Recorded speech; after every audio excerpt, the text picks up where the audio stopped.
രാഹുൽ മാങ്കൂട്ടത്തിനെതിരായ മൂന്നാമത്തെ ബലാത്സംഗ കേസിൽ പരാതിക്കാരിയുടെ രഹസ്യമൊഴി രേഖപ്പെടുത്തി. വീഡിയോ കോൺഫറൻസിംഗ് വഴി തിരുവല്ല മജിസ്ട്രേറ്റ് കോടതിയാണ് മൊഴി രേഖപ്പെടുത്തിയത്. വിദേശത്തുള്ള പരാതിക്കാരി ഇന്ത്യൻ എംബസിയിലെത്തിയാണ് മൊഴി നൽകിയത്. മൊഴി കൊടുക്കാൻ എന്തത്ര കാലതാമസം? ഹൈക്കോടതി നിന്ന് പേപ്പറും കാര്യങ്ങളൊക്കെ വാങ്ങണല്ലോ അല്ലേ? പക്ഷെ മുഖ്യമന്ത്രിയുടെ ഓഫീസിലേക്ക് ഒരു പരാതി കൊടുത്തു കഴിഞ്ഞാൽ ഉടനെ തന്നെ അറസ്റ്റ് ചെയ്യും കേട്ടോ. എവിടുന്നാണെങ്കിലും ഏതെങ്കിലും ഒരു സ്ത്രീക്ക് ആർക്ക് വേണമെങ്കിലും അതിന് കേസ് കൊടുക്കുക എന്നുള്ളതാ. ഇനി ചിലപ്പോൾ രാഹുൽ മാങ്കൂട്ടത്തിനെതിരെ വരാൻ പോകുന്ന കേസ് അതങ്ങ് ദുബായിൽ നിന്നാവണം നിർബന്ധമൊന്നുമില്ല, വേറെ വലിയ രാജ്യത്തു നിന്നാവാം. കാരണം എവിടെ നിന്നെങ്കിലും ഏതൊരു ഊമക്കത്ത് വന്നാൽ മതി, ചെങ്ങായിനെ അറസ്റ്റ് ചെയ്തുകൊണ്ടാവും. അതാണ് ഇപ്പോൾ ഒരു ട്രാക്ക്. എന്തായാലും ഇദ്ദേഹത്തിനെതിരെ ശക്തമായ ഗൂഢാലോചന നടന്നു എന്നതിനുള്ള തെളിവുകളൊക്കെ ഓരോ ദിവസം ഇങ്ങനെ പുറത്തേക്ക് വരുന്നുണ്ട്. റിനിയാണ് ആദ്യമായിട്ട് രാഹുൽ മാങ്കൂട്ടത്തിൽ ഇങ്ങനെ ഒരു കാര്യം ചെയ്തു, ഇങ്ങനത്തെ കാര്യം പറഞ്ഞു എന്നൊക്കെ പറഞ്ഞുകൊണ്ട് രംഗത്ത് വന്നത്. പേര് പറഞ്ഞില്ല, ഹൂ കേഴ്സ് എന്ന് മാത്രമേ പറഞ്ഞിട്ടുള്ളൂ. എന്നാൽ പോലും ജനങ്ങൾക്ക് അത് മനസ്സിലായി എന്നുള്ളതാണ്. ഒരു യുവ നേതാവാണ് എനിക്ക് മോശപ്പെട്ട മെസ്സേജ് അയച്ചത് എന്നൊക്കെ പറഞ്ഞുകൊണ്ട് അവര് തുടക്കം കുറിച്ചു. പിന്നീട് പല ആളുകളും അതേ പാറ്റേൺ പിടിച്ചു വന്നു. അവസാനം ഷഹനാസിൽ എത്തി തീർക്കുകയാണ്. ഷഹനാസിനൊക്കെ കൃത്യമായ അജണ്ടയുണ്ട്. രാഹുൽ മാങ്കൂട്ടത്തിൽ എന്ന് പറയുന്ന വ്യക്തിയെ ഒരിക്കലും പാർട്ടി തിരിച്ചെടുക്കരുതെന്നും രാഹുൽ മാങ്കൂട്ടത്തിലിനെ പോലെ അതിനേക്കാൾ ഉയരത്തേക്ക് തനിക്കൊക്കെ എത്തണം എന്നുള്ളതും അതിനു വേണ്ടി തന്നെയാണ് ശക്തമായിട്ട് അവരൊക്കെ രംഗത്ത് വന്നത് എന്ന് വ്യക്തമായിട്ട് മനസ്സിലാവുന്നു. നിയാസ് മലബാർ നിരന്തരമായിട്ട് ഓരോരോ കാര്യങ്ങൾ ഷഹനാസുമായി ബന്ധപ്പെട്ടുകൊണ്ട് പുറത്തേക്ക് വിട്ടുകൊണ്ടേയിരിക്കുന്നു എന്നുള്ളതാണ്. അദ്ദേഹം ഉയർത്തിപ്പിടിക്കുന്ന ഒരുപാട് കാര്യങ്ങളുണ്ട്, ഒരുപാട് സംശയങ്ങളുണ്ട്. അതൊക്കെ കോൺഗ്രസ് രാഷ്ട്രീയ പാർട്ടിയോട് അന്വേഷിക്കാൻ പറയുന്നു, ഷഹനാസിനെ മാറ്റി നിർത്താൻ പറയുന്നു, അന്വേഷണം നിർബന്ധമാക്കണം എന്നൊക്കെ പറയുന്നുണ്ട്. പക്ഷെ കോൺഗ്രസ് രാഷ്ട്രീയ പാർട്ടി ഇതിനൊന്നും നേരില്ല. അവരിവിടെ സ്റ്റേജിന്റെ മുകളിൽ കയറി എന്തൊക്കെ കാണിച്ചു കൂട്ടും നമ്മൾ കണ്ടതാണെന്നുള്ളതാണ്. നിങ്ങളാണോ ഈ സംസ്ഥാനം ഭരിക്കാൻ വേണ്ടി പോകുന്നത്? നിങ്ങൾ ഇങ്ങനെയൊക്കെയാണ് കാണിച്ചു കൂട്ടുന്നതെങ്കിൽ ജനങ്ങൾ വിലയിരുത്തും കേട്ടോ. ആദ്യം ഷഹനാസ് എന്ന് പറയുന്ന ഈ ഒരു സ്ത്രീ ഉണ്ടല്ലോ, അത് പറയുന്ന നുണകള്, അവർ കാണിച്ചു കൂട്ടിയ ഓരോ കള്ളത്തരങ്ങള് അത് കണ്ടെത്തുകയും അവരെയൊക്കെ മാറ്റി നിർത്തുകയും ചെയ്യാം. രാഹുൽ മാങ്കൂട്ടത്തിലിന് അനുകൂലമായിട്ടുള്ള വിധികളാണ് ഇത്രയും ദിവസം കോടതിയിൽ നിന്ന് വന്നിട്ടുള്ളത്. എന്തായാലും മൂന്നാമത്തെ പരാതിക്കാരി അങ്ങ് UAE-യിലാണ്. അവർക്ക് പ്രത്യേക സംവിധാനങ്ങളൊക്കെ ഒരുക്കി കൊടുത്തിട്ടുണ്ടായിരുന്നു. അതായത് ഇതിപ്പോ നേരിട്ട് വന്ന് പറയുകയാണെന്നുണ്ടെങ്കിൽ ജനങ്ങൾ ആരാണ് എന്താണെന്ന് മനസ്സിലാവുമല്ലോ. അതുകൊണ്ട് പിന്നെ അങ്ങ് വീഡിയോ കോൺഫറൻസ് വഴി കൊടുക്കുക എന്നാ പറയുന്നത്. നമുക്ക് കുറച്ച് കാര്യങ്ങൾ പറയാനുണ്ട്. ആദ്യം നമുക്ക് ഈ വാർത്തയുടെ ഒരു ഭാഗം ഒന്ന് കാണാം. ഈ പരാതിക്കാരി വിദേശത്താണ്, അതിനാൽ നാട്ടിലേക്ക് വരുന്നതിന് ചില അസൗകര്യങ്ങൾ ഉണ്ടായിരുന്നു. അതിനാലാണ് ഈ രഹസ്യമൊഴി രേഖപ്പെടുത്തുന്നത് വൈകുകയും ചെയ്തിരുന്നത്. അതിന് പിന്നാലെ ഇവരുടെ മൊഴി വീഡിയോ കോൺഫറൻസിംഗ് വഴി രേഖപ്പെടുത്താനുള്ള നടപടികളാണ് അന്വേഷണ സംഘം സ്വീകരിച്ചിരുന്നത്. പക്ഷേ അതിന് കുറച്ച് സമയം വേണമായിരുന്നു. കാരണം അത്തരത്തിൽ രഹസ്യമൊഴി രേഖപ്പെടുത്തണമെന്നുണ്ടെങ്കിൽ അതിന് ഹൈക്കോടതിയുടെ അനുമതി വേണം. അങ്ങനെ ഹൈക്കോടതിയിൽ അപേക്ഷ നൽകി ഹൈക്കോടതിയുടെ അനുമതിയോടുകൂടിയാണ് കഴിഞ്ഞ ദിവസം രഹസ്യമൊഴി രേഖപ്പെടുത്തിയിരിക്കുന്നത്. തിരുവല്ല മജിസ്ട്രേറ്റ് കോടതിയിലാണ് അതിന്റെ നടപടികൾ ക്രമങ്ങൾ പൂർത്തീകരിച്ചിരിക്കുന്നത്. ഈ പരാതിക്കാരി വിദേശത്തുള്ള ഇന്ത്യൻ എംബസിയിലെത്തിയാണ് ഈ വീഡിയോ കോൺഫറൻസിംഗ് വഴി ഈ മൊഴി രേഖപ്പെടുത്തുകയും അതിന് നടപടിക്രമങ്ങൾ പൂർത്തിയാക്കുകയും ചെയ്തിരിക്കുന്നത്. ഈ കേസിൽ രഹസ്യമൊഴി എന്ന് പറയുന്നത് വളരെ പ്രധാനപ്പെട്ടതാണ്. ഇനി അതിനനുസരിച്ച് കൂടുതൽ വകുപ്പുകൾ മറ്റു കാര്യങ്ങളൊക്കെ ചേർക്കുകയും ചെയ്യും. നേരത്തെ ഇവർ നൽകിയിരുന്ന പരാതി അതോടൊപ്പം തന്നെ പ്രാഥമികമായി ഇവരിൽ നിന്ന് ലഭിച്ചിരിക്കുന്ന വിവരത്തിന്റെ അടിസ്ഥാനത്തിലാണ് FIR രജിസ്റ്റർ ചെയ്യുകയും ചെയ്തിരുന്നത്. രാഹുലിനെ അറസ്റ്റ് ചെയ്യുന്ന നടപടികളിലേക്ക് പോവുകയും ചെയ്തിരുന്നു. പക്ഷേ പിന്നീട് കോടതി ജാമ്യം അനുവദിക്കുന്ന സാഹചര്യമാണ് ഉണ്ടായിരുന്നത്. ആദ്യ രണ്ട് കേസുകളിൽ FIR രജിസ്റ്റർ ചെയ്തതിന് പിന്നാലെ രാഹുൽ മാങ്കൂട്ടത്തിൽ ഒളിവിൽ പോവുകയാണ് ഉണ്ടായിരുന്നത്. പക്ഷേ ഈ മൂന്നാമത്തെ കേസിൽ ഈ കേസിലാണ് രാഹുലിനെ ഒളിവിൽ പോകാൻ അനുവദിക്കാതെ പോലീസ് രാത്രി തന്നെ കസ്റ്റഡിയിലെടുക്കും പിന്നീട് അറസ്റ്റ് ചെയ്യപ്പെടുകയും ചെയ്തിരുന്നത്. ഓക്കെ, ഇനി ഒന്നറിഞ്ഞാൽ മതി, റിനിയും ഷഹനാസും ഒക്കെ ആരുടെ കയ്യിൽ നിന്ന് കൊട്ടേഷൻ എടുത്തുകൊണ്ടാണ് രാഹുൽ മാങ്കൂട്ടത്തിനെതിരെ ഈ രീതിയിൽ പ്രവർത്തിച്ചത് എന്നുള്ളതാണ്. അത് എന്തുകൊണ്ട് ഞാൻ അങ്ങനെ പറഞ്ഞു എന്ന് വെച്ചാല്, നിയാസ് മലബാറി എന്ന് പറയുന്ന വ്യക്തി ഭാഗം 5 ഞാൻ അറിയുന്ന ഷഹനാസ് എന്നൊരു കുറിപ്പിട്ടിട്ടുണ്ട്. ഭാഗം 5 അതിൽ വ്യക്തമായിട്ട് KP അനിൽകുമാർ എന്ന ഒരു മനുഷ്യനെ കുറിച്ച് പറയുന്നുണ്ട്. അവരും ഷഹനാസും തമ്മിലുള്ള ബന്ധത്തെ കുറിച്ച് പറയുന്നുണ്ട്. KP അനിൽകുമാർ കോൺഗ്രസ് രാഷ്ട്രീയ പാർട്ടിയെ ചതിച്ചതിനെ കുറിച്ച് പറയുന്നുണ്ട്. അതിന് കൂട്ടുന്ന ഷഹനാസിനെ കുറിച്ച് പറയുന്നുണ്ട്.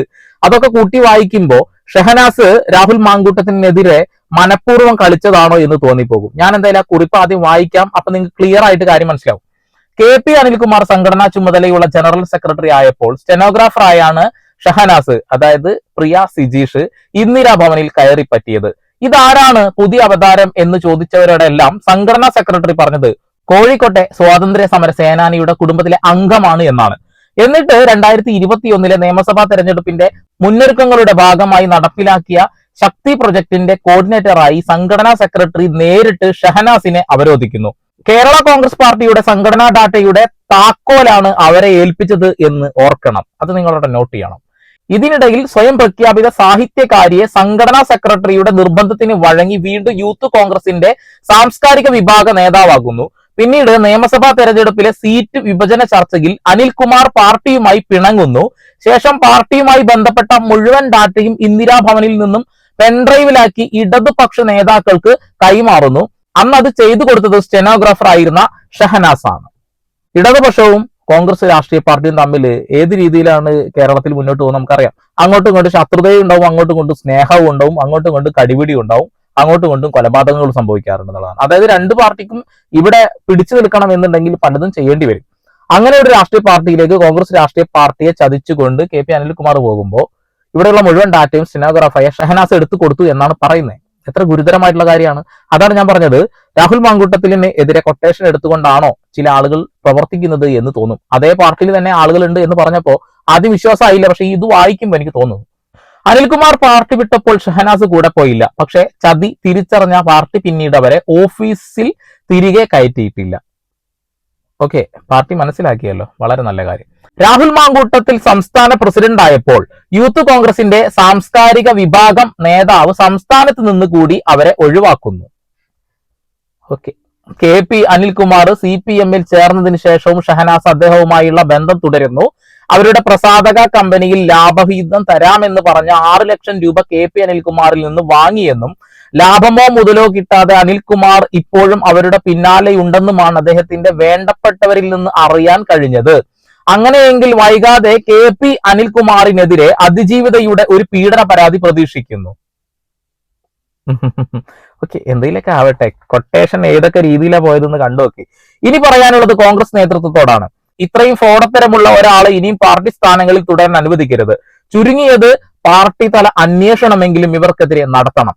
രേഖാമൂലം പരാതി തരാൻ തയ്യാറാണ്. അന്വേഷണം വന്നാൽ ഇതുവരെ ഉന്നയിച്ച വ്യാജ IAS, ഇരട്ട ഐഡന്റിറ്റി, മറ്റു പല വിഷയങ്ങളിലും കൃത്യമായ തെളിവ് കൂടി നൽകാൻ ഞാൻ തയ്യാറാണ്. ഇത്ര ക്ലിയർ ആയിട്ട് ഒരു കാര്യം ഒരു മനുഷ്യൻ പറയുന്നു, കോൺഗ്രസ് രാഷ്ട്രീയ പാർട്ടി ഒന്നും മിണ്ടുന്നില്ല. ഇനി ഷഹനാസ് പറഞ്ഞ കുറച്ച് കാര്യങ്ങൾ കൂടി നിങ്ങൾ കേൾക്കാം.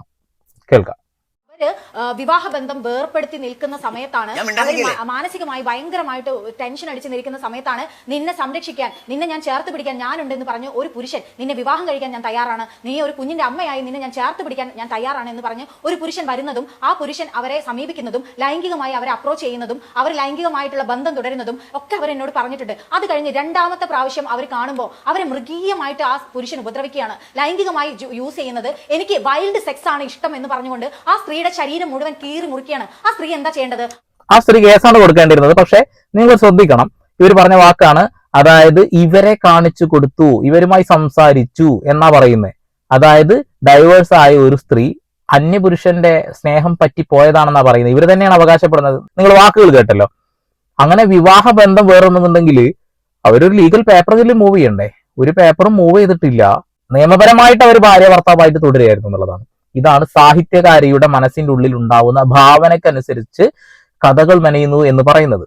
രാഹുൽ മാങ്കൂട്ടത്തിനെതിരെ കൊട്ടേഷൻ എവിടെ നിന്നാണ് വാങ്ങിയതെന്ന് ചേച്ചി ഒന്ന് പറയണം. ഇനി രണ്ടാമത് ഞാൻ പറയട്ടെ, രണ്ടാമത് അവരെ പീഡിപ്പിക്കപ്പെടുകയാണ്, അവരുടെ ശരീരം കീറി മുറിക്കുകയാണ്. അവരെന്ത് ചെയ്യണം? പരാതിപ്പെടണോ? മിണ്ടാതിരിക്കണോ? ഞാൻ ഇത് പരാതിപ്പെടേണ്ട, ഒരു പ്രാവശ്യം ഇവർ പ്രണയത്തിലായിട്ടുണ്ട്, എന്നോട് വിവാഹ വാഗ്ദാനം പറഞ്ഞിട്ടുണ്ട്, ഞാൻ ഇനി പരാതിപ്പെടേണ്ട എന്ന് വിചാരിച്ച അത്രയും മിണ്ടാതിരിക്കണം. ഞാൻ അതിന്റെ തെളിവുകൾ, അവരെ ദേഹം മുഴുവൻ കീറി മുറിച്ചിട്ടുള്ള ഫോട്ടോസ് ഞാൻ ഫോട്ടോസ് കണ്ടു. ഞാൻ എല്ലാം നമുക്കെല്ലാം കാണാൻ പറ്റുമോ? ഓരോരുത്തരും അനുഭവിച്ച കാര്യങ്ങളാണ് സ്ത്രീകൾ ഇവിടെയുണ്ട്.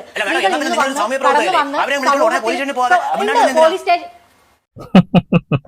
ചോദ്യം ചോദിക്കുമ്പോൾ ഉത്തരം മുട്ടുന്നത് നിരന്തരമായി നമ്മൾ കണ്ടുകൊണ്ടിരിക്കുന്ന പ്രവണതയാണ്. നുണകൾ പറയുമ്പോൾ ചില ആളുകൾ അങ്ങനെയാണ്, അവര് കിടന്ന് പടയ്ക്കും, അത്ര തന്നെ. ഇവർക്ക് ഫോട്ടോസ് ഒക്കെ അയച്ചു കൊടുത്തു എന്നൊക്കെ പറയുന്നത്. ഭർത്താവ് ജീവിച്ചിരിപ്പുണ്ട്, ഡൈവേഴ്സ് ആയിട്ടില്ല, ഇവരോട് പറഞ്ഞത് ഡൈവേഴ്സ് ആയി എന്നൊക്കെയാണ്. അതിൽ നിന്ന് തന്നെ വ്യക്തമായിട്ട് ആ കാര്യങ്ങൾ മനസ്സിലാക്കാൻ ഞാനിനി കൂടുതലായിട്ട് പറയണ്ടല്ലോ. ഇനി റിനിയാണ് എല്ലാത്തിനും തുടക്കക്കാരി. റിനിക്ക് ആവശ്യമില്ലാത്തൊരു നുണ പറയേണ്ട കാര്യമില്ല, സത്യം തന്നെയാവും പറഞ്ഞിട്ടുണ്ടാവുക അല്ലെ? ഈ വീഡിയോ ഒന്ന് കണ്ടോക്ക്. അതായത് ഇപ്പോൾ രണ്ടുപേര് തമ്മിൽ ഒരു മുറിയിൽ കാണാമെന്ന് തീരുമാനിക്കുന്നു. പെൺകുട്ടി ചിലപ്പോൾ കുറച്ചു നേരം വർത്താനം പറഞ്ഞ് ഇരിക്കാനോ അല്ലെങ്കിൽ ചെറിയ രീതിയിലുള്ള ഒരു സ്നേഹത്തിന് വേണ്ടി അങ്ങനെ ഞാൻ ഉദ്ദേശിച്ചത് അതെനിക്ക് ലൈക്ക് ചെറിയ രീതിയിൽ ഒരു കിസ്സിങ്ങോ ഹഗിങ്ങോ അങ്ങനെയൊക്കെ എന്തെങ്കിലും കുറച്ച് സ്വകാര്യ നിമിഷങ്ങൾ പങ്കിടാൻ വേണ്ടിയിട്ടായിരിക്കും ഒരു സ്ത്രീ വരുന്നത്. ഓക്കെ ഞങ്ങളുടെ നാട്ടില് ഇങ്ങനെ പോകുന്ന സ്ത്രീകളെ വേറൊരു പേര് പറയും. അതെനിക്ക് ഈ ചാനലിൽ ഇരുന്ന് പറയാൻ കഴിയാത്തത് കൊണ്ട് ഞാൻ പറയുന്നില്ല. ഒരു മുറി എടുത്തിട്ട് വേണം ചെറിയൊരു സ്നേഹപ്രകടനം, ഒരു ചെറിയ ഉമ്മ, കിസ്, അത്രേ ഉള്ളൂ. ഈ കിസിൽ നിന്നൊക്കെ തന്നെയാണ് എല്ലാത്തിലേക്കും പോകുന്നത് എന്നുള്ള ഒരു അറിവില്ലായ്മയല്ല, അറിഞ്ഞുകൊണ്ട് തന്നെയാണ്. അപ്പോ മനഃപൂർവ്വം രാഹുൽ മാങ്കൂട്ടത്തിലിനെ വലിച്ചിടുക, മനഃപൂർവ്വം വലിച്ചു കീറാൻ ഇട്ട് കൊടുക്കുക, ആരുടെ കയ്യിൽ നിന്ന് കൊട്ടേഷൻ വാങ്ങി എന്നും കൂടി പറഞ്ഞു കഴിഞ്ഞാൽ വ്യക്തമായി കാര്യങ്ങൾ മനസ്സിലാവും. കോൺഗ്രസ് രാഷ്ട്രീയ പാർട്ടിയുടെ അകത്തു നിന്നുള്ള ആളുകളുടെ കയ്യിൽ നിന്നാണോ, BJP പ്രവർത്തകരിൽ നിന്നാണോ, അല്ലെങ്കിൽ കമ്മ്യൂണിസ്റ്റ് മാർക്സിസ്റ്റ് പാർട്ടിയുടെ ആളുകളിൽ നിന്നാണോ? അതൊന്ന് വ്യക്തമാക്കിയാൽ കാര്യം വ്യക്തമായിട്ട് ഞങ്ങൾക്ക് മനസ്സിലാവും എന്നുള്ളതാണ്. ഓക്കെ, റിനി തുടക്കം കുറിച്ചു. റിനി പറയുന്ന വാക്കുകളിൽ എത്ര മണ്ടത്തരങ്ങൾ ഉണ്ട് എന്ന് അവരുടെ ഇത്രയും ദിവസത്തെ ഇന്റർവ്യൂകൾ ഈ വിഷയവുമായി ബന്ധപ്പെട്ടുകൊണ്ട് നടത്തിയത് ഒന്ന് നോക്കിയാൽ മാത്രം മനസ്സിലാകുമെന്നുള്ളതാണ്. അത്രത്തോളം വിഡ്ഢിത്തരങ്ങൾ അവർ പറഞ്ഞു കഴിഞ്ഞു. ഷഹനാസിനി പറയാൻ വാക്കുകളൊന്നുമില്ല, അത്രമാത്രം ഊളത്തരങ്ങൾ പറഞ്ഞു കഴിഞ്ഞു. രാഹുൽ മാങ്കൂട്ടത്തിലിനെ മനഃപൂർവ്വം വലിച്ചു കീറി ഒട്ടിച്ചതാണ് എന്ന കാര്യത്തിൽ ഒരു തർക്കവും വേണ്ട. രാഹുൽ മാങ്കൂട്ടത്തിൽ തെറ്റ് ചെയ്തിട്ടുണ്ടെങ്കിൽ അതേ തെറ്റ് പരാതിക്കാരികളും ചെയ്തിട്ടുണ്ട്. ഒരു പുരുഷനെ അവിടെ വഞ്ചിച്ചിട്ടുണ്ട്, സ്വന്തം ഭർത്താവിനെ. അത് മറക്കരുത്. ഇനി നിങ്ങൾ തന്നെ പറ, രാഹുൽ മാങ്കൂട്ടത്തിൽ എന്ത് തെറ്റാണ് ചെയ്തത്? രാഹുൽ മാങ്കൂട്ടത്തിൽ തെറ്റ് ചെയ്തിട്ടുണ്ടെങ്കിൽ അതേ തെറ്റ് പരാതിക്കാരികളും ചെയ്തിട്ടില്ലേ? രാഹുൽ മാങ്കൂട്ടത്തിലിനെ ഈ വലിച്ചു കീറി ഒട്ടിക്കുന്ന അതേ സമയത്ത് ഈ പരാതികൾ കൊടുത്ത സ്ത്രീകളുടെ ഭർത്താക്കന്മാര് അതേപോലെ പിച്ചു ചിന്തപ്പെടുന്നില്ലേ? നമുക്കറിയാത്തവരായിരിക്കാം അവർ, പക്ഷെ അവരെ അറിയുന്ന ആളുകൾ വ്യക്തമായിട്ട് അവരെ പരിഹസിക്കുന്നുണ്ടാവില്ലേ? അപ്പൊ തെറ്റ് ചെയ്തത് രണ്ടു കൂട്ടരുമാണ് എന്ന് പറയാനുള്ള ആർജവമെങ്കിലും അതിജീവിതമാരോടൊപ്പം എന്ന് പറയുന്ന ആളുകൾ പറയണം, അതിജീവിതന്മാരുടെ കൂടെയുമാണ് ഞങ്ങളെന്ന്. ഒരു പുരുഷൻ അങ്ങ് വിളിക്കുമ്പോഴേക്കും വാതിൽ തുറന്നു കൊടുക്കുക എന്നൊക്കെ പറയുന്നത് വളരെ മോശപ്പെട്ട കാര്യങ്ങളാണ്. ഭർത്താവ് ജീവിച്ചിരിപ്പുണ്ട്, അത് ആദ്യം മനസ്സിലാക്കുക. അതൊരു വലിയ ചതിയാണ് എന്ന് ആദ്യം മനസ്സിലാക്കുക. ഒരു ചെറുപ്പക്കാരന്റെ രാഷ്ട്രീയ ജീവിതം ഇതിനോടകം ബലിയാടാക്കാൻ കൊട്ടേഷൻ വാങ്ങിയ ചില ആളുകളും ഉണ്ട് എന്ന് നിങ്ങൾ മനസ്സിലാക്കുക. ഷഹനാസിനെ പാർട്ടിയിൽ നിന്ന് പുറത്താക്കുകയും അവർ ചെയ്ത ഊളത്തരങ്ങൾ അത് ഓരോന്നായിട്ട് പുറത്തു കൊണ്ടുവരേണ്ടതും കോൺഗ്രസ് രാഷ്ട്രീയ പാർട്ടിയുടെ ചുമതലയാണ്. ഇലക്ഷൻ അടുക്കാനായി ഈ ഒരൊറ്റ പേര് പറഞ്ഞുകൊണ്ട് നിങ്ങൾക്ക് വോട്ട് കുറയാനുള്ള സാധ്യതകൾ കാണുന്നുണ്ട് എന്ന് മാത്രമേ എനിക്ക് പറയാനുള്ളൂ. നിങ്ങളുടെ അഭിപ്രായം രേഖപ്പെടുത്തുക. വീണ്ടും വരെ പുതിയ വാർത്താവിശേഷങ്ങളുമായി സന്ദീപ് പോൾ സൈനിങ് ഓഫ്.